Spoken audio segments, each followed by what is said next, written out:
The sun over Fort Hood, Texas, burned white against a washed-out sky, the kind of heat that made the air ripple above the asphalt and turned every breath into work. A line of recruits stood at parade rest beside the training yard, sweat crawling down their necks. Engines rumbled in the distance. Dust clung to boots, lips, eyelashes. It was just another day for the platoon until Lieutenant Sarah Donnelly arrived. She stepped from the jeep with her duffel slung over one shoulder, her uniform perfectly pressed despite the humidity. The men looked up, half curious, half amused. A woman officer in their new tactical unit wasn't unheard of anymore, but it was still a novelty. And soldiers, especially young ones, had their own ways of dealing with novelty. Her helmet matte tan with a faint pink streak running along the side from training paint caught their attention instantly. Someone snorted. Another muttered loud enough for the others to hear, "Guess we've got our mascot." Laughter spread like a quick fire through dry grass. Sarah didn't flinch. She adjusted her duffel strap, her eyes cool and unreadable. She'd faced harder noise in her ROTC days, snide jokes wrapped in smiles, whispers questioning whether she'd ever make it through officer training. She learned long ago that silence could slice sharper than anger. "Lieutenant Donnelly reporting for assignment, sir," she said evenly as Captain Rhodes approached. Rhodes was a tall man in his 40s, the kind whose posture had become second nature. His eyes scanned her record folder, then flicked toward the group of smirking soldiers.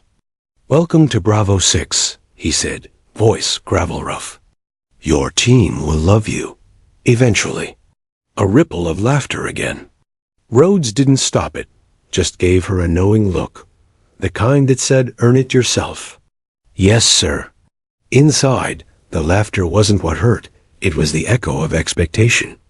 She knew how stories like hers were supposed to go. One mistake, and she'd be the proof they needed that she didn't belong. The barracks smelled of oil, soap, and faint mildew. Her bunk was neatly made, every corner tucked sharp. Across from her, Corporal Mason lounged with his boots on the locker, tossing a ball from hand to hand. "So, Lieutenant," he said, voice dripping casual challenge, "that pink mark regulation issue?" Sarah glanced up from arranging her gear. "It's from training paint. I never bothered to scrub it off. Looks cute." "Cute doesn't stop bullets, Corporal," she replied, eyes steady. The room went quiet for a moment. Then Mason laughed and shook his head. "Fair enough." The next morning, dawn broke dusty and gold. Reveille blared through the base, and Sarah joined her unit on the obstacle field. The air was cool for a few precious minutes before the sun took control. They ran drills, wall climbs, rope courses, combat crawls. The platoon moved like a machine, except for the parts that still refused her orders. "Team Delta, on me," she called. Two soldiers exchanged glances and ambled instead of ran. She didn't raise her voice. She simply repeated, "Team Delta, on me," with such crisp precision that it sounded like a command from the ground itself. This time they moved faster. By the end of the session, she was coated in mud, her uniform streaked and heavy, but she finished first on every timed course. The men behind her arrived panting, bent over. Mason muttered, "Guess she's not here for the scenery." That evening, while most of the platoon headed to the mess hall, Sarah stayed behind, studying maps under a flickering fluorescent light. Lines, terrain, wind directions, she traced them again and again until her eyes blurred. A gravelly voice startled her. "You planning to memorize the whole desert?" She turned. Sergeant Tom Keller, gray-haired and broad-shouldered, leaned against the doorframe. He'd been with the Army longer than some of these recruits had been alive. "Trying to," she said. He stepped in, nodding toward the map. "Most officers don't bother learning terrain till they're knee-deep in it. You're different. I just don't like surprises." He grinned. "Good answer." Then his tone softened. Don't mind the jokes. These boys respect results, not introductions. I figured as much. Keller studied her for a long moment. You remind me of a lieutenant I had in '03. She didn't talk much either. Just went out there and made believers out of cynics. You'll get there. When he left, Sarah allowed herself a small smile. Not victory, just acknowledgement that someone saw the effort beneath her quiet. Days bled into weeks. The heat intensified, tempers shortened, but Sarah kept showing up early, pushing harder, speaking less. Slowly, she noticed Schiff's hesitation before a joke, grudging nods during briefings. One evening, Mason passed her in the corridor and said, almost awkwardly, "Good work today." "Ma'am." She only replied, "Thank you." Corporal. But inside, she felt a tiny crack open in the wall between them. Then came the live fire exercise, a simulation meant to test command under stress. Captain Rhodes observed from a tower as Sarah's team maneuvered through smoke and explosions echoing across the range. It was supposed to be controlled chaos, but chaos rarely obeys instructions. Halfway through, a smoke charge detonated early, blinding the squad. Orders dissolved into confusion. Sarah's earpiece fizzed. She dropped low, voice calm but sharp. Formation B. 2 left flank. Watch your fire arcs. Her clarity sliced through the noise. Within seconds, the unit regrouped. The mock assault continued, precise and lethal. When the siren ended the drill, her team emerged coordinated and intact. From the tower, Rhodes nodded once approval, rare and wordless. Afterward, Mason approached, handing her canteen. Didn't think you'd keep your cool in that mess, he admitted. She took the canteen, drank, and handed it back. Then you weren't paying attention. That night, in the dim barracks, laughter still drifted, but softer now, different. It wasn't cruel. It was familiarity. The pink-streaked helmet sat on her locker, dusty and dented. She caught her reflection in its curve and remembered the first day's mockery. What they didn't know was that the helmet had belonged to her older brother, a Marine killed in action 3 years earlier. The streak was his doing paint from a training joke that stuck. She'd kept it that way, not as a statement, but as memory. Every time someone laughed, she thought of him how he'd told her before deploying. They'll test you. Just keep your head. She smiled faintly. I am keeping it, she thought. Weeks later, during inspection, Captain Rhodes stopped beside her gear. He lifted the helmet, running a thumb over the faded pink. Men still giving you trouble about this? Not lately, sir. He nodded. Good. Let them learn the hard way. Battlefield doesn't care about jokes. No, sir, she agreed. Rhodes set the helmet down. Keep doing what you're doing, Lieutenant. When the time comes, I think they'll follow you. She didn't know that the time would arrive sooner than anyone expected, or that the helmet they once mocked would become a rallying flag under fire. But that night, as the base quieted under the vast Texas sky, Sarah sat outside on the steps, the faint scent of gun oil in the breeze, and allowed herself a rare moment of peace. The laughter that had once echoed around her now felt distant, almost irrelevant. What mattered was readiness, the kind built from silence, grit, and the stubborn refusal to quit. And somewhere deep inside, beneath the uniform and the discipline, a fierce certainty took root. When the world tested her next, she would not just endure. She would lead. Morning came early at Fort Hood, wrapped in the bitter smell of sweat, dust, and gun oil. The rising sun threw long shadows across the training yard as the platoon lined up for drills. Lieutenant Sarah Donnelly stood at the front, shoulders squared, her helmet tucked under one arm, the same helmet they had once mocked. The laughter had quieted since her first day, but the challenge hadn't disappeared. It had only changed shape. Now, instead of jokes, there were tests, subtle, deliberate, and constant. "Lieutenant Donnelly," barked Captain Rhodes, striding across the field with a clipboard. "Today, you lead the endurance circuit. Full combat gear. Set the pace. Show them what standard means." "Yes, sir." A few soldiers exchanged glances. Corporal Mason, always quick with sarcasm, grinned faintly. "Guess the lady wants to show us how it's done." Sarah met his eyes calmly. "I don't want to, Corporal." "I will." The whistle blew. They ran. Dust rose under heavy boots, forming a brown haze that burned the lungs. The track wound through the base perimeter, 4 miles in gear, weighing nearly 50 pounds. Sarah ran steady, her breath controlled, every step measured. She didn't sprint.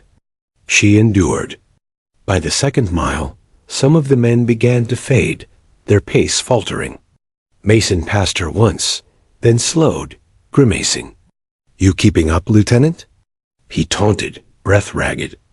Sarah said nothing, just increased her pace. By the third mile, she had overtaken him. By the fourth, she finished first, alone, chest heaving, uniform soaked. When the rest stumbled across the line, she was already standing tall, helmet back in place. No one laughed. The days grew harsher as the training intensified. Drills turned to simulations, simulations to combat coordination. Sarah's leadership was tested under heat, pressure, and exhaustion. Every mistake meant push-ups or laps. Every success drew grudging acknowledgement. But one soldier, Private Dean Carter, seemed intent on undermining her. A natural shot, tall and cocky, he had a chip on his shoulder and an ego bigger than his rifle. During a tactical exercise, he ignored her order to fall back. Instead, he charged ahead, firing blanks at imaginary enemies. His recklessness forced the team into disarray. After the drill, Sarah called him aside. "Private Carter, you disobeyed a direct order." He smirked. "Ma'am, with respect, your plan was too cautious." "I took initiative." She kept her voice even. Initiative doesn't mean breaking formation. In the field, that kind of choice gets people killed. He shrugged. "In the field, I'll be ready." "Will you?" The words hit like a slap. Around them, a few soldiers glanced over, curious. Sarah stepped closer, her voice cold as steel. "You're dismissed, Private. But next time you question my readiness, make sure you can finish a run without tripping over your ego." He stiffened, jaw tight, but said nothing. That night, Sarah stayed late in the training hall. The floodlights buzzed faintly above her as she reviewed formation strategies on the whiteboard. The air was heavy with heat and solitude. The door creaked open. Sergeant Keller entered, carrying 2 cups of coffee. "You're gonna burn yourself out," he said, setting one beside her. "I'll rest when they listen," she replied. "They're listening," Keller said. "They just don't realize it yet. Men like Carter? They test leaders to see if they break. I won't. I know." He smiled faintly. "That's what scares them." She looked at him, puzzled. Keller took a sip, leaned back against the wall. "A leader who doesn't break reminds people of their own weaknesses. They'll come around once you show them you're not the enemy." Sarah exhaled slowly. "And what if they never do?" He chuckled. "Then you make them follow anyway." The next week brought the urban warfare simulation, a mock village set up for tactical coordination. Wooden buildings, smoke machines, simulated gunfire, chaos engineered to test command precision. Sarah's team was assigned to clear the hostile zone, capture a target, and evacuate safely. "Keep tight formations," she briefed, crouched over the map. "No one breaks cover. We move on my signal. Clear?" Carter rolled his eyes but nodded. The whistle blew. They advanced. Smoke filled the air, thick and acrid.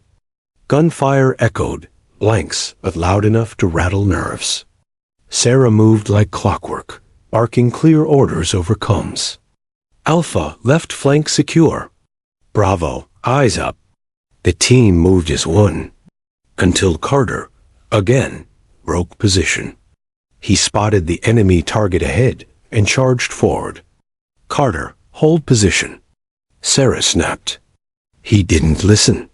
He reached the target house and triggered the tripwire simulation. A loud explosion rocked the area. The exercise froze. Red lights flared across the training field. Simulation failed, blared the PA. Silence fell. Captain Rhodes descended from the observation tower, face unreadable. Private Carter, he said coldly, you're benched. Lieutenant Donnelly, my office. Minutes later, Sarah stood at attention in front of Rhodes's desk. Sweat still streaked her face. He leaned back, studying her. You lost control of your team, Lieutenant. Yes, sir. Why? One member refused orders. Rhodes nodded. And whose job is it to ensure obedience? She hesitated. Mine, sir. He set the clipboard down. You're not wrong to expect discipline. But leadership isn't barking orders. It's knowing when to make them listen. You want respect? Make them want to follow you. She met his gaze. Understood, sir. Rhodes sighed, softer now. You're a good officer, Donnelly. Don't let pride turn you into them. When she left the office, she felt the sting of truth in his words. That night, while most of the platoon slept, Sarah found Carter in the equipment shed. He was cleaning his rifle in silence. She approached, helmet under her arm. Private Carter. He didn't look up. You here to lecture me again? No. I'm here to tell you I need you. That made him pause. What? You're reckless, she said, but you're also one of the sharpest shooters here. I don't need you to like me. I need you to have my back when it counts. He frowned. Why? You think one talk changes everything? No, she said. I think actions do. She turned and walked away, leaving him staring after her. 2 days later, another simulation began. This time, a coordinated rescue drill. The goal, extract hostages under simulated fire. Sarah led again. Carter followed orders to the letter this time. When fake rounds peppered the ground, he moved to cover her flank without hesitation. By the end, their unit finished the mission in record time. Captain Rhodes noted it with raised brows. Later, as the team packed up, Carter approached her quietly. Ma'am, he said, good call on the right flank. Would have missed that crossfire. She gave a small nod. Good shooting, Private? It wasn't an apology. It was better acknowledgement. Weeks rolled by. Sarah's name began to carry weight across the base. Soldiers who once mocked her now mirrored her discipline. During inspection, even Mason cracked a grin. Ma'am, you're turning us into machines. She smiled. Efficient ones, I hope. By the end of the training cycle, Captain Rhodes gathered the platoon. Bravo 6, he said. You've earned deployment readiness. Lieutenant Donnelly will command the forward recon unit in Kandahar. She's proven she can handle both heat and hell. There was a beat of silence. Then, unexpectedly, applause. Even Carter joined in. Sarah felt something shift deep inside. Not triumph, but validation. Respect built the hard way. That night, she sat alone under the Texas stars. The desert wind was dry, restless, familiar. She rested her helmet beside her, tracing the faint pink streak with her thumb. Once, it had been a target for mockery. Now, it was a symbol, not of femininity or difference, but endurance. She remembered Keller's words, make them follow anyway. She had. But she didn't know what awaited beyond Texas, in a land of dust and danger where laughter had no place. There, she would not just be tested by men, but by war itself. And when that moment came, she would discover whether all the training, the pain, and the quiet resolve were enough to command not just respect, but survival. The air in Kandahar, Afghanistan, was different. Heavy, dry, and alive with the scent of dust and burnt oil. It clung to everything: uniforms, lungs, thoughts. Lieutenant Sarah Donnelly stepped off the C-130 transport plane and squinted into the white light. The wind carried fine grains of sand that bit into her skin like glass shards. Behind her, the platoon unloaded equipment, voices low, movements tense. This wasn't Fort Hood anymore. This was a place where every shadow could hold danger, where every silence could be the pause before chaos. Captain Rhodes greeted them near a row of armored vehicles. His face was streaked with sweat and sunburn, his eyes hidden behind dark glasses. "Welcome to Kandahar, Bravo 6, he said. "Get used to the heat. It doesn't get friendlier."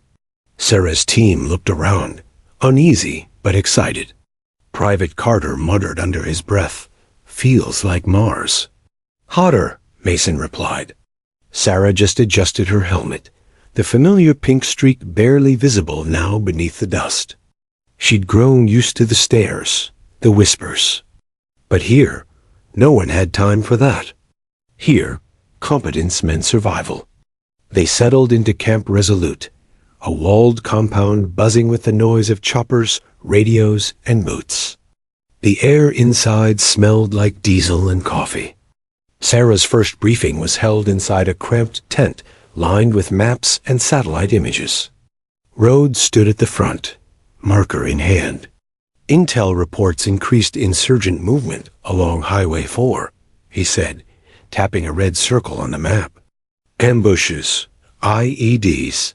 We'll start with reconnaissance. Donnelly, your squad's first out." Sarah nodded, heart pounding. "Understood, sir." Rhodes gave her a sharp look. "Stay alert. Out there, hesitation gets people killed. You trained hard. Now it's time to prove it matters." Their first patrol rolled out before dawn. The desert was quiet, except for the hum of engines and the crunch of tires over gravel. Pale light spilled across the horizon, painting the land in muted gold. Sarah sat in the lead vehicle, scanning the endless terrain through binoculars. Every rock, every pile of debris looked suspicious. Carter sat beside her, manning the gun turret. "So this is it," he muttered. "Our big debut." "Keep your eyes open," Sarah replied softly. "The first rule out here, if it looks safe, it probably isn't." Hours passed without incident. The men began to relax, chatting in low tones. Then, just as they rounded a bend near a small abandoned village, something caught Sarah's eye. A glint, faint and fleeting, on the roadside. "Stop the convoy." She barked. Brakes screeched. Dust rose. She jumped out, approaching carefully. A thin wire stretched across the dirt, nearly invisible. Her stomach twisted. An eyed trigger line. "Back up," she ordered, "now." The team scrambled. Moments later, the bomb disposal tech confirmed it, a pressure-triggered explosive, big enough to rip their lead vehicle apart. When the news spread through the camp later, the platoon buzzed with nervous energy. Mason shook his head. "She saw that from 20 feet away," he said to Carter. 20 feet. Carter nodded, silent for once. Rhodes approached Sarah that evening.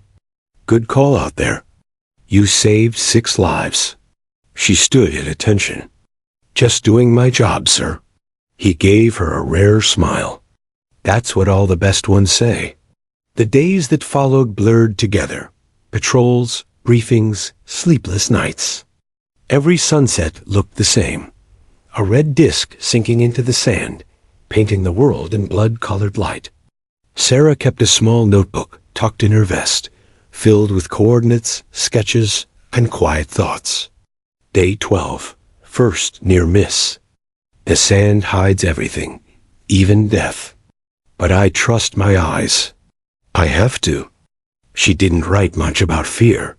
Fear was constant. It was the air itself. One evening, as the platoon gathered in the mess tent, laughter rippled through the room, genuine this time. Someone had found a deck of cards. For the first time since deployment, they felt human again.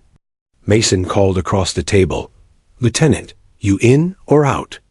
Sarah shook her head. "I'll watch. Losing isn't my thing." "Then you'll fit right in," Carter said with a half grin. It was his attempt at humor, awkward but genuine. For a moment, the tension eased. But peace in Kandahar never lasted. On their third week, during a night patrol through a rocky pass, the silence fractured. A crack, sharp, metallic, echoed across the valley. "Gunfire. Contact North Ridge," shouted Mason. Tracer rounds cut through the dark. Sarah ducked behind cover, shouting orders. "Form defensive line. Return fire. Keep low." Carter's turret roared, muzzle flash lighting his face. Bullets pinged off metal, throwing sparks. The radio buzzed with static. "Rhodes, this is Bravo 6, taking heavy fire near Grid 42 Alpha. Request air support." No response. Radios jammed. Someone yelled. Sarah's mind raced. They were outnumbered and blind. But panic was a luxury she couldn't afford. "Smoke out," she ordered. "Flank left, suppressing fire on my mark." Her voice cut through the chaos, calm and clipped. The men obeyed instantly. For 10 long minutes, the battle raged. Sand exploded around them, the air thick with gunpowder. Then, silence. The insurgents melted into the dark as fast as they'd appeared. Sarah scanned the ridge, chest heaving. "Everyone accounted for?" "Carter took a graze," Mason reported, "but he's good." Carter waved weakly, a bandage pressed to his arm. "Still pretty," he joked through gritted teeth. Sarah let out a slow breath. "Pack it up. We're heading back." When they returned to base, Rhodes was waiting. "Heard you handled that ambush," he said. "Handled might be generous," she replied. "We were lucky." "Luck favors the prepared," Rhodes said. "You kept them alive. That's all that counts." She nodded, but inside she felt something shift, a quiet understanding of the cost of command. Every life she saved felt like one more weight on her shoulders. Later that night, Sarah sat alone outside her tent. The stars above Kandahar were endless, cold, brilliant, indifferent. She turned her helmet in her hands, tracing the faint crack that ran through it from an earlier drill. "Funny thing about helmets," a voice said. It was Keller, walking up with his usual slow stride. "They protect your head, but not your thoughts."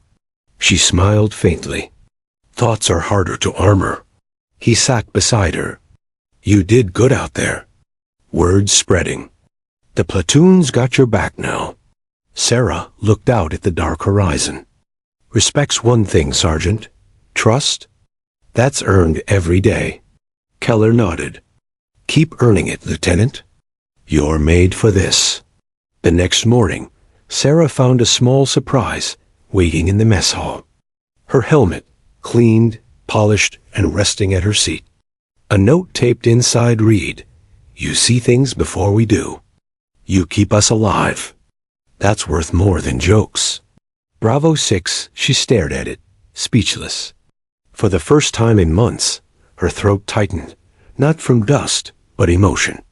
The days grew harsher still. Missions stretched into endless miles of sand and silence. Every patrol blurred into the next. Yet through it all, Sarah's composure never cracked. Her soldiers moved with a rhythm now, confident and steady. Even Carter, once her loudest critic, followed her lead without question. During downtime, he approached her quietly. "Ma'am," he said, "back at Fort Hood. I didn't get it. But I do now." She nodded. That's all that matters. One night, after a long shift, she wrote in her notebook again. Day 29. The men no longer laugh when I give orders. They listen. But war listens too. It waits for us to forget how quickly it can turn. She didn't know how soon that reminder would come. Because the next mission, the one that would change everything, was already forming in Rhodes's tent under flickering light. And soon, Sarah Donnelly would learn that even the strongest leaders can't control the storm, only guide others through it. The morning sun rose pale and unforgiving over the desert. It burned through the horizon like a warning, painting the sand in sharp shades of gold and red. Lieutenant Sarah Donnelly stood outside the command tent, helmet under her arm, watching the line of armored vehicles shimmer in the distance. The camp was already alive, mechanics checking tires, medics restocking kits, soldiers moving with heavy packs and tired eyes. Captain Rhodes walked out of the tent, a folder in his hand, expression grim. "New orders," he said. "Intel reports insurgent supply convoys moving through the eastern corridor. We're to intercept and disrupt their route. Bravo 6 will lead." Sarah took the folder. "What's the terrain?" "Flat at first," Rhodes replied. "Then canyon roads, narrow, blind turns. Perfect ambush territory." Sarah frowned. "We've swept that corridor twice this week." "Command believes they're adapting," Rhodes said, tone tight. "You'll take Mason's squad and Keller. I'll stay at base and coordinate air cover. Donnelly, stay sharp." "This feels wrong." She nodded. "It usually does before it is." By mid-morning, the convoy rolled out, 4 Humvees kicking up plumes of dust, engines growling against the wind. Sarah led the first vehicle, eyes fixed on the endless strip of dirt that disappeared into the horizon. Keller sat beside her, scanning the landscape with a calm intensity that came from experience. Carter's voice crackled over the radio, half joking as usual. "Lieutenant, I'm starting to think this desert's just one big sandbox. We drive in circles till someone gets mad." "Keep talking," Mason replied dryly from the second Humvee. "You'll find out how deep it is when you're buried in it." Even Sarah smiled faintly. It was their ritual, humor before danger. As the miles passed, the chatter faded. The terrain began to shift, rolling dunes giving way to craggy cliffs and dried-out riverbeds. The canyon ahead looked narrow, winding, and silent. Too silent. Sarah's instincts prickled. "Slow it down," she ordered.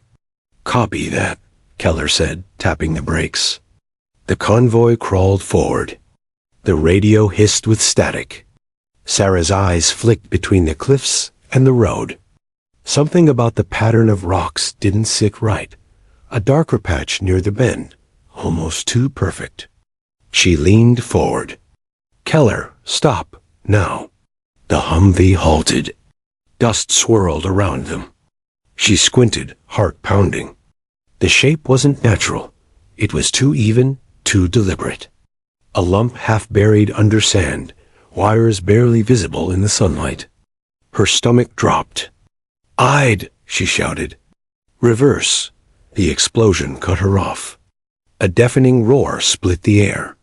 The world turned white, then orange. The shockwave slammed into her chest, flinging her backward. The Humvee lifted off the ground, metal twisting like paper. For a moment, everything vanished into noise, a ringing void where time stopped. When she came to, she was on her back, sand raining down like ash. Her ears buzzed. The taste of smoke filled her mouth. "Lieutenant! Lieutenant!" Keller's voice came faint through the haze. She tried to speak, coughed instead. Pain radiated through her ribs. Her vision cleared enough to see chaos, the lead Humvee a burning wreck, black smoke billowing skyward. Shrapnel littered the ground. Carter was dragging Mason from the wreckage, both coughing and bleeding. "We're hit bad," he shouted. Sarah forced herself up, staggering. "Perimeter. Defensive positions." She barked, voice hoarse but steady. Keller was already setting up the radio, his hands trembling. "Comms are jammed again. No signal. Then we do it old school," she said. "We hold until it clears." She scanned the horizon. Movement flickered on the cliffs, shadows shifting. Her gut twisted. "They're coming." Gunfire erupted from above, raining down in sharp bursts. Bullets tore through the sand, kicking up clouds around them. The men scrambled for cover behind the remaining vehicles. Sarah dove beside Keller, grabbing her rifle. Suppressive fire. Keep them off those ridges. Mason groaned nearby, clutching his leg. "They planned this," he gasped. "They knew we'd take this route." "Doesn't matter now," Sarah said through clenched teeth. "We're not dying here." Rounds whizzed past her head. She popped up, fired a controlled burst, dropped back down. The desert echoed with the metallic rhythm of war, shots, shouts, and the hum of death. Keller yelled over the chaos. "Ammo's running low." "Then make it count." Sarah shouted back. For 15 relentless minutes, they traded fire. Every second felt longer than the last. Carter, face streaked with blood and sweat, manned the turret like a man possessed. "Come on, you cowards!" he screamed, unleashing another burst. Sarah crawled toward Mason, pressing a field dressing to his wound. "You'll be fine." "Stay awake, Mason. That's an order." He nodded weakly. "You sound like Rhodes." She smirked faintly. "Don't insult me." The attackers began to pull back, faint figures retreating into the cliffs. Sarah held her fire, scanning for any sign of movement. Then the second explosion hit. A buried charge detonated under the rear Humvee, sending debris flying. Keller was thrown backward, slamming hard into the dirt. The force knocked the wind out of Sarah, her helmet cracking against the ground. "Keller!" She screamed, crawling toward him. He was bleeding from a gash across his forehead, barely conscious. "Still here," he muttered, forcing a grim smile. Sarah's chest tightened. They were running out of time, out of options. "Carter, status?" "2 men down," he shouted. "Radio still dead." "What do we do?" She didn't hesitate. "We move. We're sitting targets here. But the vehicles? Forget the vehicles." She snapped. "Grab what you can carry. We head for that ridge. We'll get a signal higher up." No one argued.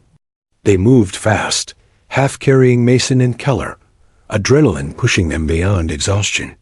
The ground was uneven, every step a struggle. Behind them, smoke from the wreckage rose like a dark flag against the sky.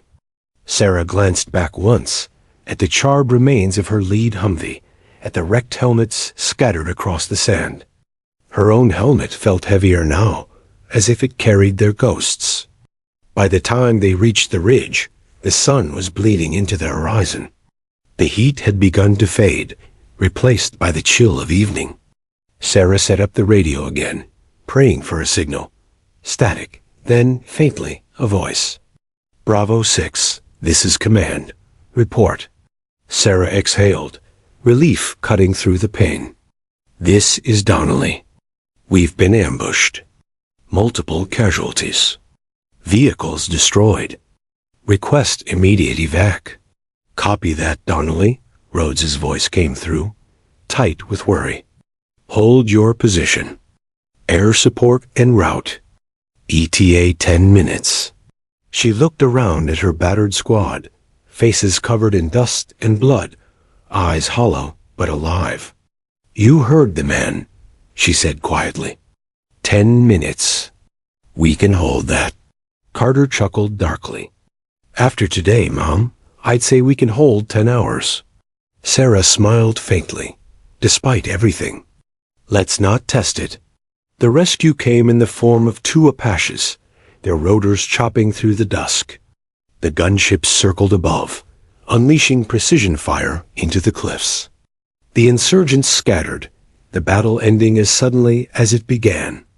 Within minutes, medevac choppers landed nearby.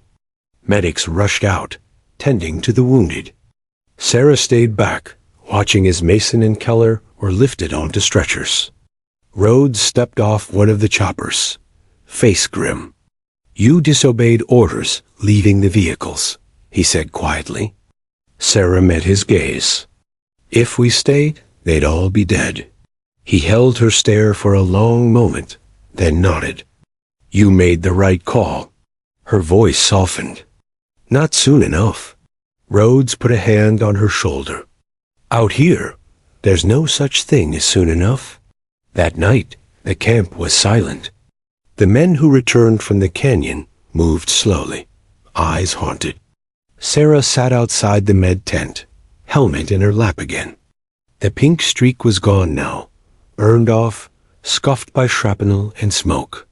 She traced the scratches with her thumb, the metal warm from her touch. They took her helmet as a joke, she thought bitterly. Now it carries the names of the ones who didn't make it. From inside the tent, she heard Mason stir and mutter her name. She stood, walked in quietly, and took a seat beside him.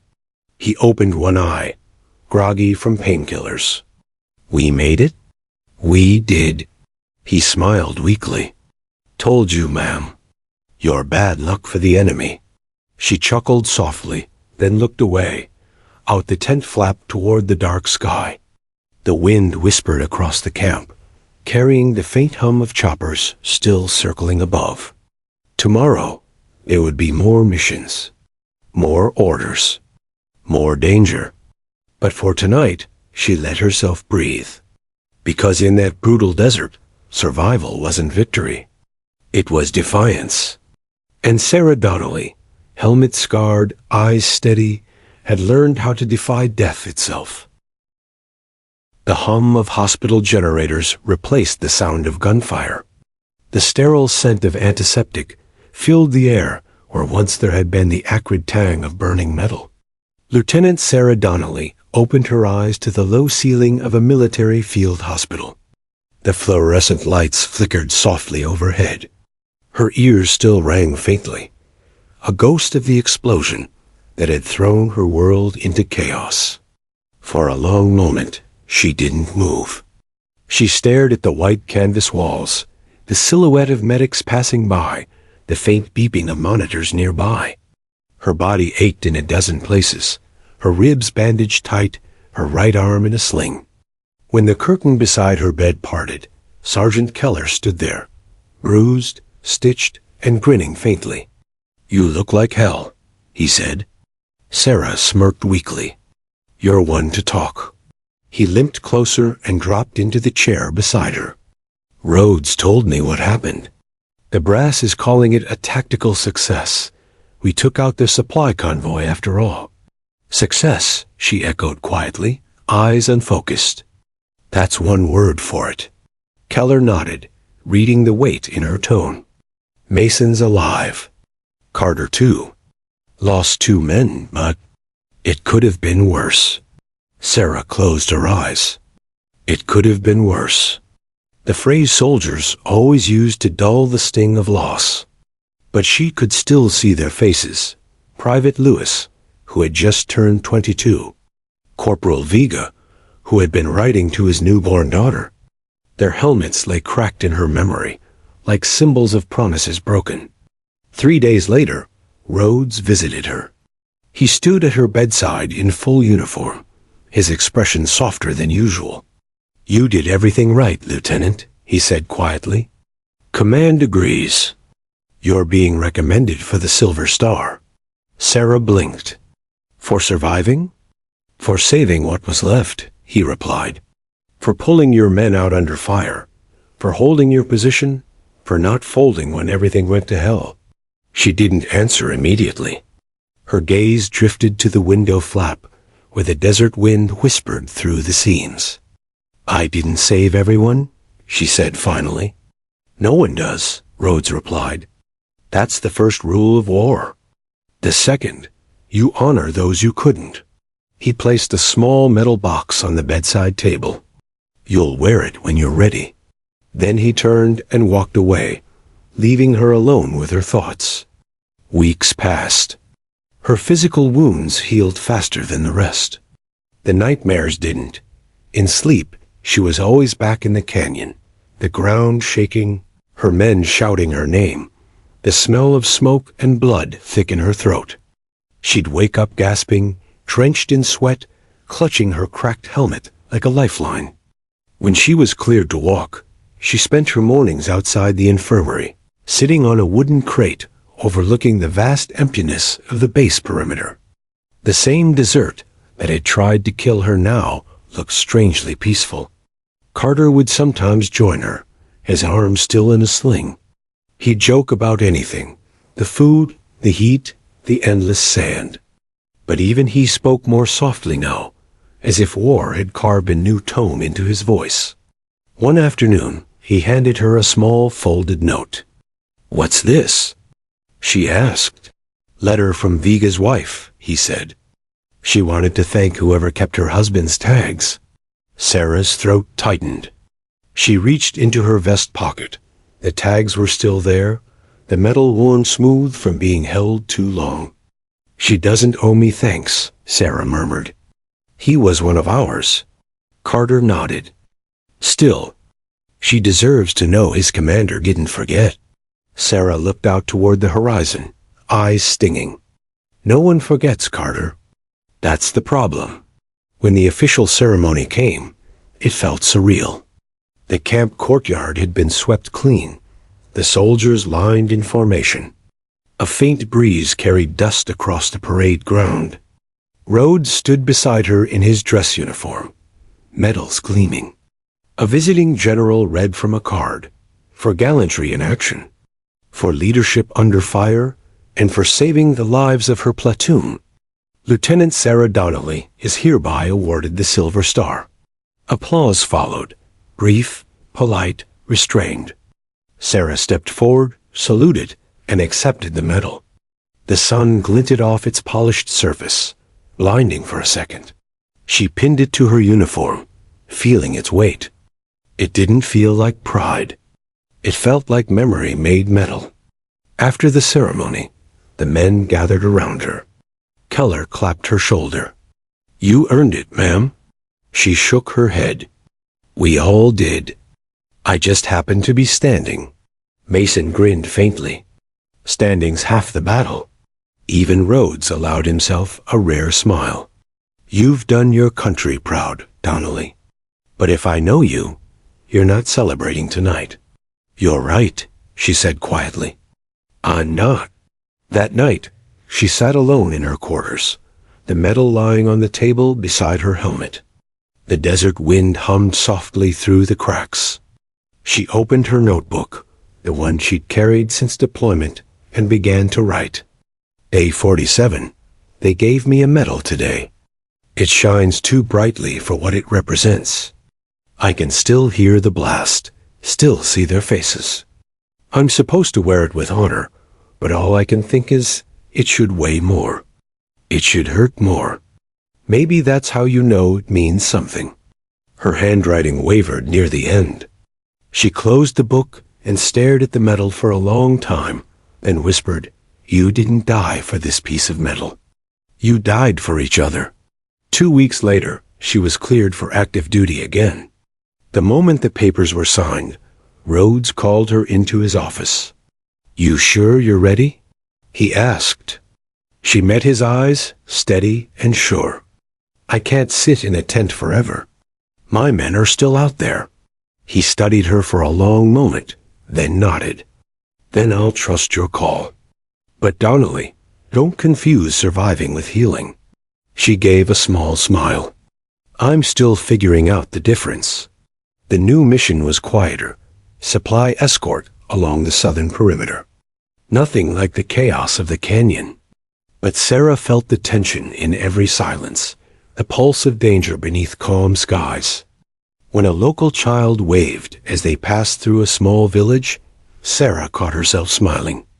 It felt strange, foreign, like remembering a language she hadn't spoken in years. Later that evening, she stood by the convoy trucks, watching the sunset melt into the horizon. Carter walked up beside her, holding a battered guitar someone had traded for rations. "Figured I'd bring a little peace to the desert," he said. She chuckled. "Play something good, then."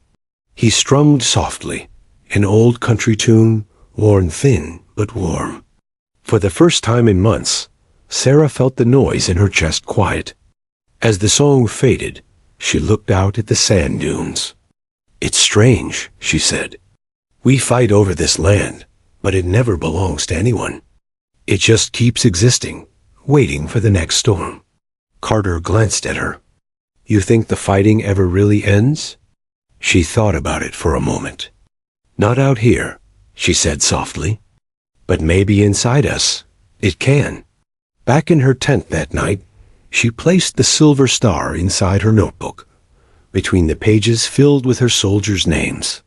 She touched her helmet, now scarred, faded, but still hers. The men had once laughed at it. Then they'd followed it into hell. Now, it stood as proof that leadership wasn't about being fearless. It was about standing in fear and refusing to fall. She whispered to herself, "For them. Always for them." Then she blew out the lantern, and the desert went silent again, the kind of silence only survivors understood. But far beyond the camp, somewhere in the darkness, a new mission was already stirring, one that would force Sarah to face not just enemies, but the ghosts she carried. Because courage, she would soon learn, isn't found on the battlefield. It's what comes after. Night in Kandahar was never truly dark. The desert sky shimmered with pale starlight, the horizon pulsing faintly with distant flares. Inside Camp Resolute, the world slept in fragments, snatches of uneasy rest between missions. Lieutenant Sarah Donnelly sat on the edge of her bunk, lacing her boots slowly. Her silver star gleamed faintly in the dim lantern light, pinned neatly to her uniform. She had not worn it since the ceremony, but tonight she fastened it with deliberate care. She wasn't sure why. Maybe it was superstition. Maybe it was a reminder of what she'd lost and what she still had to protect. Outside, Sergeant Keller approached, his limp less noticeable in the low light. "Convoy's ready, Lieutenant," he said. "Intel wants a night recon near the Helmand River crossing. We're calling it Ghost Patrol." "Fitting name," Sarah murmured. Keller tilted his head. "You sure you're good for this one?" She gave him a steady look. "I wouldn't be sitting here if I wasn't." The trucks rolled out at 0200 hours. The desert stretched around them like a sleeping beast, silent, endless, waiting. The moonlight carved silver shapes across the dunes. In the lead Humvee, Sarah scanned the terrain through her night vision goggles. The green-tinted world felt unreal, like a dream she couldn't wake from. Behind her, Mason whispered into the radio. "All clear so far." Carter, manning the turret again, muttered under his breath, "That's what you said last time." The men chuckled quietly, a fragile sound in the stillness. Sarah smiled faintly. Every joke, every word of banter, was a thread holding them together. After 20 minutes of silence, Keller's voice came from the second vehicle. "Lieutenant, picking up heat signatures near the riverbed. Stationary. Could be civilians or bait." Sarah studied the monitor. 4 bright spots, clustered near the reeds. "Hold position," she ordered. "Lights off, engines low. Mason, take the drone up. I want eyes before we move." Mason launched the small recon drone into the night. The whirring faded as it climbed higher. On the screen, grainy footage flickered, a group of figures sitting around a dim fire. No weapons visible. Then, from the edge of the feed, movement. A glint of metal buried beneath sand. A shadow shifting unnaturally. Her pulse quickened. "That's not a campfire," she whispered. "It's a setup. Orders?" Keller asked. "Circle wide," she said. "We'll flank from the ridge." Quietly. They dismounted and moved through the darkness, boots silent against the sand. The cold bit through their uniforms, the air thick with tension. Every few seconds, Sarah glanced back, counting her men: Mason, Keller, Carter, and 4 others. 8 total. The number brought a chill she couldn't explain. The wind picked up, whispering through the reeds.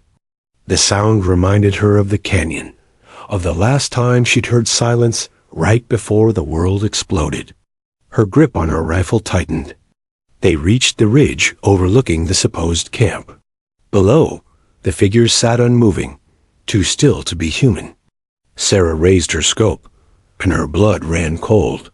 "They're mannequins," she breathed. The moment the words left her mouth, a faint click echoed through the night. "Down!" she shouted. The explosion tore through the riverbed, a rolling wave of fire and sand. The blast lit the sky, throwing them to the ground. Dust and heat slammed into her chest, her helmet cracking against a rock. Carter cursed, coughing. "They're everywhere."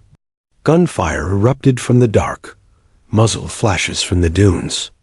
Bullets ripped through the reeds, pinging off armor. Sarah rolled, returned fire. Contact north and east. Defensive formation. The men scrambled into position, answering with sharp bursts. The desert came alive with chaos. Shouts, gunfire, smoke. "Lieutenant!" Mason called. "They're trying to flank." Sarah turned just in time to see 2 figures sprinting along the ridge. She fired, dropped one, then yelled, "Keller! Take the other side." He limped forward, firing short, controlled bursts. The second insurgent fell. Then, from behind, a deafening crack. Another blast, smaller but close. Carter's Humvee went up in flames, the shockwave knocking him flat. "Carter!" She screamed, sprinting through the smoke. He was alive, barely, pinned under debris. She pulled at the twisted metal, muscles screaming. Keller rushed over, helping her lift. "Got him." Keller grunted, dragging Carter free.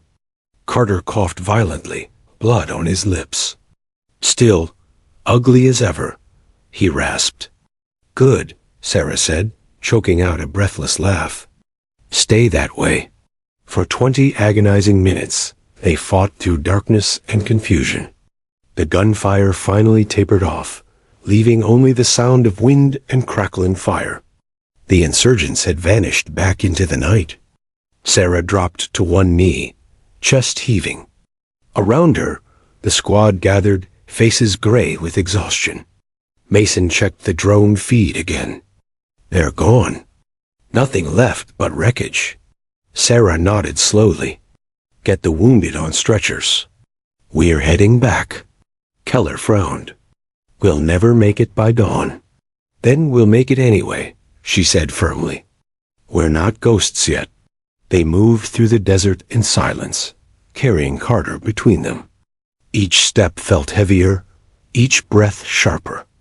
The horizon glowed faintly with approaching dawn, cold and indifferent. Halfway back, Keller broke the silence. "You know," he said quietly, "after the canyon, I thought we'd seen the worst of it." Sarah didn't answer right away. "You never see the worst," she said finally. "You just survive long enough to meet it again." Keller gave a dry chuckle. "You're starting to sound like Rhodes." She smiled faintly. He'd hate that. They reached camp just as the sun rose, crimson spilling across the sand like blood. Rhodes was waiting at the gate, jaw tight. "What the hell happened?" he demanded. "Ambush," Sarah said hoarsely. "They used decoys, mannequins wired with explosives." Rhodes cursed under his breath. Any losses? Carter's hurt. 2 men with concussions. But we made it. He exhaled sharply, relief flickering across his face. You shouldn't have made it, he said. That route was supposed to be clean. Sarah looked him straight in the eye. Nothing's clean anymore, sir. He studied her for a long moment, then nodded. Debrief in an hour. Get patched up first. As he turned away, she caught her reflection in a piece of broken glass. Dirt-smeared face, cracked helmet, tired eyes. For a moment, she didn't recognize the woman staring back. That night, sleep refused to come. Sarah walked alone along the perimeter fence, the moon high and cold. In the distance, she could hear the faint rumble of convoys and the low murmur of soldiers laughing somewhere near the barracks. It all felt so far away. She stopped and looked up at the stars. Somewhere out there, Viga's daughter would be taking her first steps. Lewis's family would still be waiting for his last letter. The thought hollowed her chest. Keller found her standing there. You okay, Lieutenant? He asked quietly. She didn't turn. You ever wonder why we're still here? After everything? Every day, he said. But then I look at the others. They need someone to keep them moving. That's you. She sighed, finally meeting his gaze. And what happens when I can't move anymore? Keller gave a half-smile. Then they'll carry you. That's what you taught them. Back in her tent, she picked up her helmet again. The once pink streak was now buried under layers of grime and scratches, a faint memory of what it used to be. She set it gently beside her notebook and began to write. Day 63, another ambush. We lost no one this time, but the ghosts are multiplying. They follow us in the wind, in the shadows, in the silence after gunfire. They whisper that we're already half gone. But maybe that's what it means to lead, to walk among ghosts and pretend you're not one of them. She closed the notebook, leaned back, and let the hum of the camp lull her into uneasy rest. Outside, the wind howled across the sand, the song of a battlefield that never slept. And somewhere deep inside her, Sarah Donnelly understood. Heroes aren't born in fire. They're forged in the quiet moments afterward, when the world demands they keep walking through the ashes. The rain started before dawn, a rare, cold drizzle that turned the dust of Kandahar into mud.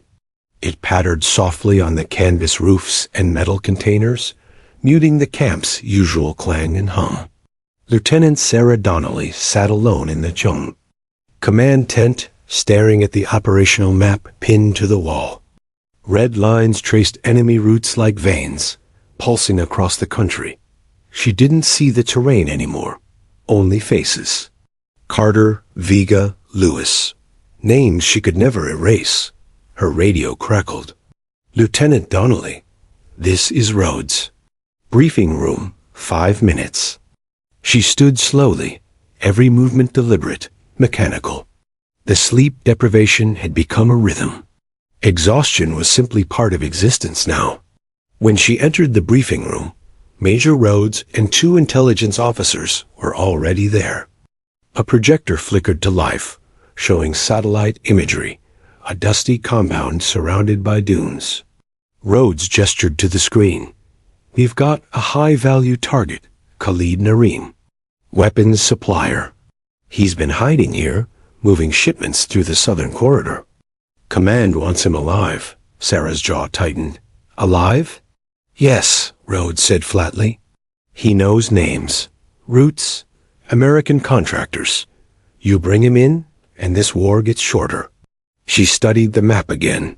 The compound was deep. In enemy territory, isolated, dangerous, and surrounded by villages that were more loyal to insurgents than to peacekeepers. Who's going with me? She asked. Rhodes gave her a measured look. Same team as Ghost Patrol, if they're fit. Carter's still in recovery, Sarah said quietly. Then Keller leads second squad. You take Mason, Torres, and Lai. Extraction team will meet you on signal. Sarah nodded, expression unreadable. When do we leave? Tonight. As she stepped out into the gray morning, the cold hit her face like a slap. The rain fell harder now, drumming against her helmet. She walked toward the barracks, boots splashing through shallow puddles. Inside, Mason was cleaning his rifle, humming faintly. Keller sat on a cot, rolling his shoulder, still stiff from the last mission. We're up again, Sarah said. Mason looked up, eyes weary but alert. Target? Khalid Nareem. Capture mission. Keller whistled low. That's suicide. Only if we do it wrong, she replied. Lee chuckled from across the room. And when have we ever done it right?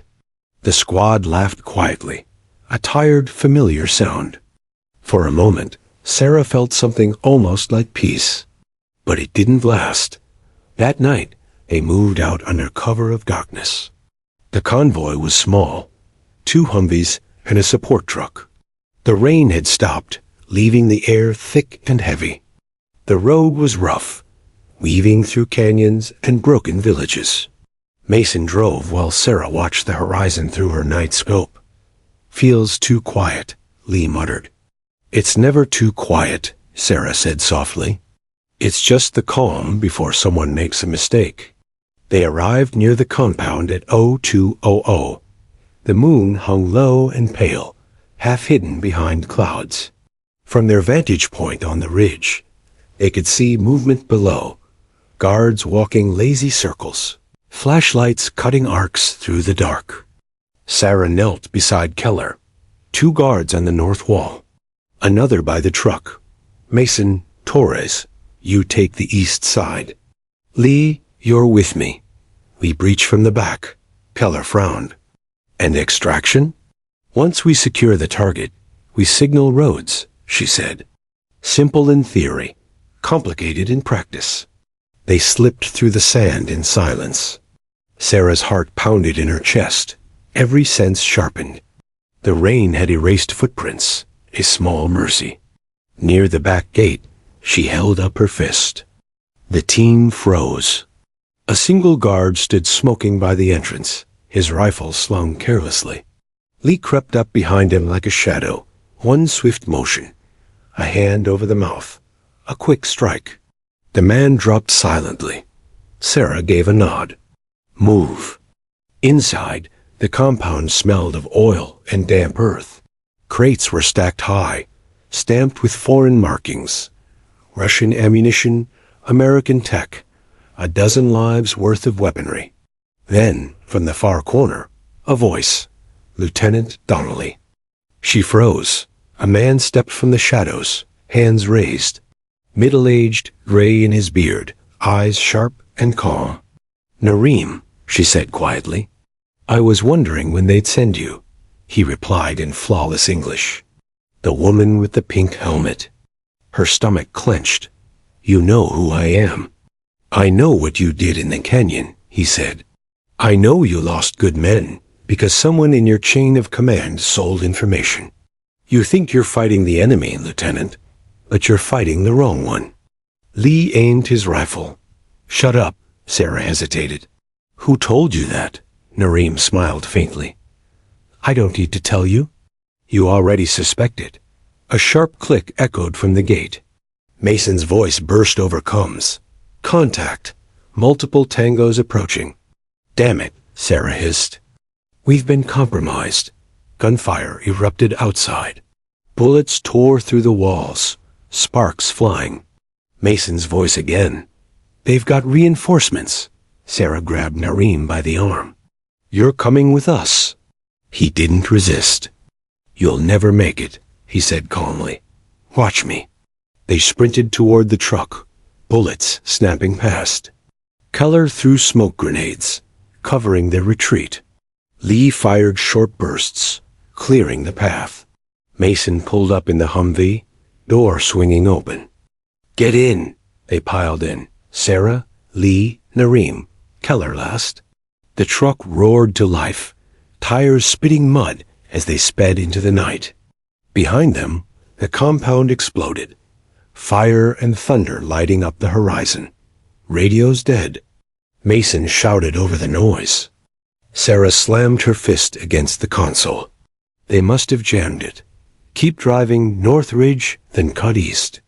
The road turned narrow, bordered by cliffs. The headlights bounced off jagged rock, rain beginning again, a relentless sheet of water. Suddenly, a blast rocked the vehicle. An IED buried in the road. The Humvee skidded sideways, flipping twice before slamming into a dune. Darkness.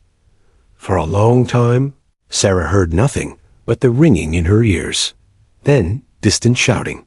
She opened her eyes, everything tilted, spinning. The windshield was shattered, smoke pouring from the hood. Lee was slumped forward, blood trickling from his forehead. Mason was groaning, trying to move. "Keller," she croaked. "Status." "Alive," came a ragged voice. "Barely." Nareem was gone. The back door hung open, footprints already vanishing into the storm. Sarah dragged herself out of the wreckage, lungs burning. The rain stung her face. Somewhere ahead, Nareem moved through the fog. She raised her rifle, limping forward. "Stop." He didn't. Another step, another heartbeat. She could see him now, silhouetted against lightning. "You don't understand," he shouted back. "They'll erase you like they erased your men." Sarah steadied her aim, but her hands trembled. For the first time since the war began, she wasn't sure who the enemy was. Keller staggered beside her. "Lieutenant," he rasped, "we need to move. Extraction will come looking." She hesitated. Nareem was still walking, unarmed, into the desert. A ghost fading into the storm. Then, gunfire in the distance. Not insurgents, drones, humming overhead. "Down!" Keller yelled. Missiles hit the ridge where Nareem had been seconds before, obliterating everything in a burst of flame. The shockwave threw them both into the mud. When the smoke cleared, there was nothing left, just silence.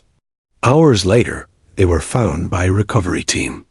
Carter, still bandaged, helped them onto the transport. Rhodes stood by the landing pad as they returned, face pale, jaw clenched. "What the hell happened?" he demanded. Sarah stared at him, dripping wet, helmet cracked, eyes hollow. "You tell me," she said. "How did they know we were coming?" Rhodes didn't answer. And for the first time, she saw something behind his eyes, fear. That night, Sarah sat in her tent, trembling hands scrawling across the journal. Day 70, Nareem is dead. Maybe that's mercy. Maybe it's a message. Rhodes won't look me in the eye anymore. The storm outside has stopped, but the one inside hasn't. I used to think I was fighting for something pure. Now I'm not sure what's left. She closed the notebook and stared at her helmet, scratched, battered, the symbol of everything she'd endured. The storm outside began again, soft at first, then harder, until the rain became a roar that drowned out her thoughts.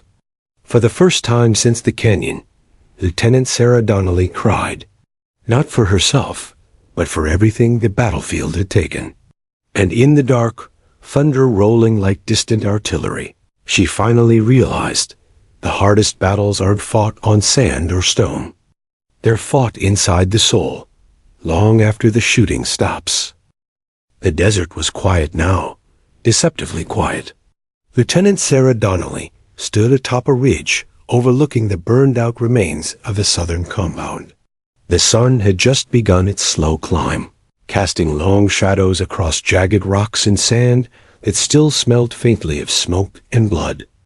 Her boots crunched against gravel as she scanned the horizon. Nothing moved, no dust clouds, no glints of rifles. Only the wind, carrying the echoes of the past 72 days. She adjusted her helmet and touched the faint pink streak now hidden beneath layers of scuffs and scratches.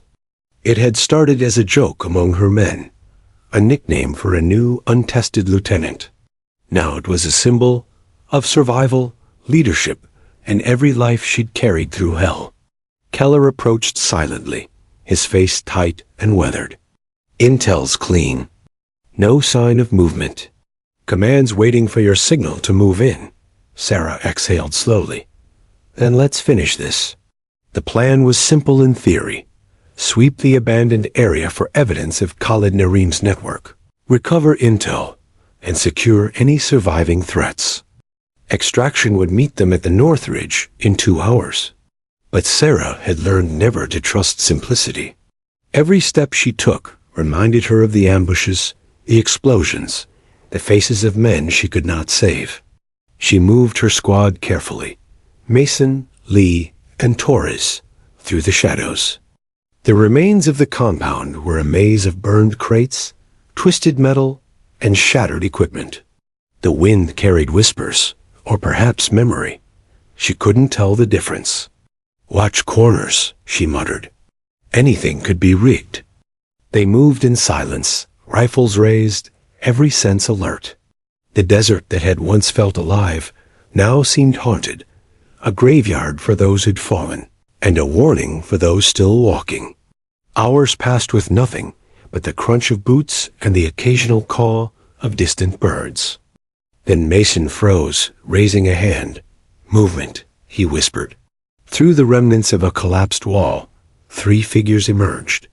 Not armed insurgents. Uniformed men, U.S. Army, but faces Sarah did not recognize. "Lieutenant Donnelly," one said. His voice was calm, official. "You're under orders." "Stand down." Sarah's pulse accelerated. "Orders? From who?" The man held up a tablet. On it were photos, satellite images showing a convoy. Among the vehicles, Nareem's supposed body had never been recovered. A second target had escaped. "Command," the officer said. "We need you to track him. He has critical intel." "This is priority 1. Sarah's fists clenched inside her gloves. She could feel every decision she'd made, every life she'd saved, every casualty endured, converging into this moment. "Explain," she demanded. "He was never alone," the officer said. "Your last extraction? It was a setup. Someone fed him information. Someone from your chain of command." A cold fury rose in Sarah's chest. She had suspected betrayal before, but never concrete evidence. Now it was staring her in the face. "You're telling me my own command compromised my squad?" she whispered. "Authorized by..." "Higher up," the officer confirmed. "We need Nareem alive for interrogation. And we need you to bring him in." Sarah exhaled slowly, feeling the storm inside her coalesce. Her men looked to her, their eyes wide but trusting. Mason's jaw was tight. Lee's hands rested on her rifle. Torres' face was pale but steady. They were waiting for her decision. The desert seemed to hold its breath. Every choice she had made, canyon ambush, ghost patrol, the failed capture, had led here. The weight of her command pressed down like a mountain. Finally, she spoke, her voice low but firm. "We do this my way." Keller frowned. "You sure?" "I'm sure. No one else is deciding who lives and who dies today. That ends with me." They moved toward the convoy's last known coordinates. Hours of tracking led them through hidden ravines, dried riverbeds, and a maze of craggy cliffs. The wind carried the faint metallic tang of abandoned supplies. Then they saw it, a lone vehicle, half buried in sand near a river crossing. Guards patrolling the perimeter, not numerous, but alert and armed. Sarah signaled a halt. She studied the terrain. The vehicle could be taken by stealth, but reinforcements could arrive any moment. Her mind raced, calculating angles, distances, timing. Her men moved with practiced efficiency, silent and precise. "Lee, cover the ridge." "Mason, Torres, with me," she whispered. "We take it now." The operation was executed with surgical precision. They moved like shadows, slipping past patrols, disabling cameras and alarms. Sarah approached the vehicle quietly, rifle ready. Inside, she found him, Khalid Nareem. Not defiant, not terrified, calm. The intelligence they'd recovered from his network had been erased or hidden, leaving only traces of his movements. "You're persistent," he said, eyes sharp. "And you're lucky we weren't killing tonight," Sarah replied. Before he could respond, a shock rang out from the ridge. Lee had been spotted. 2 guards sprinted down, weapons raised. Sarah didn't hesitate. She fired, precise and controlled. The first guard fell. The second hesitated. Mason rushed in, neutralizing him. Keller appeared from the shadows, dragging Lee down, bleeding but alive. The storm outside, the desert wind and distant thunder, felt in sync with the pounding of Sarah's heart. Nareem looked at her, smirk fading. "You'll never understand the bigger picture," he said. "Maybe," Sarah said, "but I understand loyalty. And right now, that's enough." The extraction team arrived as planned. Nareem was secured, the convoy intact. Rhodes' voice crackled over the radio. "Donnelly, status?" She paused, letting the silence linger. Then firmly, "Target captured. Squad intact. Returning to base." For the first time in months, she felt a strange calm. Not victory, not relief, but certainty. She had made the decision, carried the responsibility, and no one else had dictated her actions. Back at the base, the aftermath was swift. Debriefings, reports, commendations, all the machinery of military bureaucracy. But Sarah walked through it like a ghost, her focus on her team. Each man was accounted for, each injury treated. Her men had survived, and for that, she felt the faintest spark of pride. Rhodes approached her later, alone. "You did what had to be done, Donnelly." She looked at him, eyes steady. "Yes, but next time. Next time, we do it without betrayal." He nodded, understanding the weight behind her words.